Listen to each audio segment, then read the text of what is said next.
Hello friends আপোনালোকে জানেই যে 5 ডিসেম্বৰত পুষ্পা 2 অল ইণ্ডিয়াত ৰিলিজ হৈ গৈছে। ৰিলিজ হোৱাৰ পাছতেই এতিয়া পুষ্পা 2য়ে দেশৰ ফিল্ম ইণ্ডাষ্ট্ৰি হিলাই দিছে।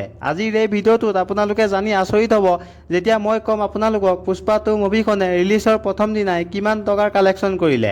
ৰিলিজ হোৱাৰ পাছতেই মুভিখনে বহুতো ডাঙৰ চিনেমাৰ ৰেকৰ্ড ভাতৰ লগত পানী খোৱাৰ দৰে ভাঙি দিলে।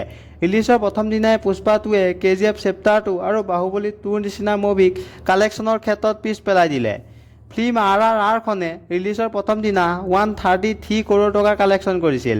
প্ৰভাসৰ বাহুবলী 2 মুভিখনে 121 কৰোৰ টকাৰ কালেকশ্যন কৰিছিল আৰু KGF চেপ্টাৰ 2 মুভিখনে 116 কৰোৰ টকাৰ কালেকশ্যন কৰিছিল। কিন্তু আলু অৰ্জুনৰ পুষ্পা 2 মুভিখনে এই সকলোবোৰ মুভিক পিছ পেলাই ৰিলিজৰ প্ৰথম দিনাই 163 কৰোৰ টকাৰ কালেকশ্যন কৰিলে।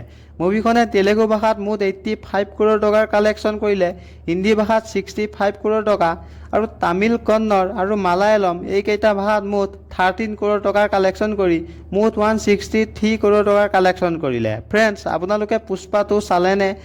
কমেণ্ট এটা কৰি জনাব আৰু লগতে এইদৰে আগতীয়াকৈ আপডেটবোৰ পাই থাকিবৰ কাৰণে মোৰ চেনেলটো ছাবস্ক্ৰাইব কৰি ৰাখিব।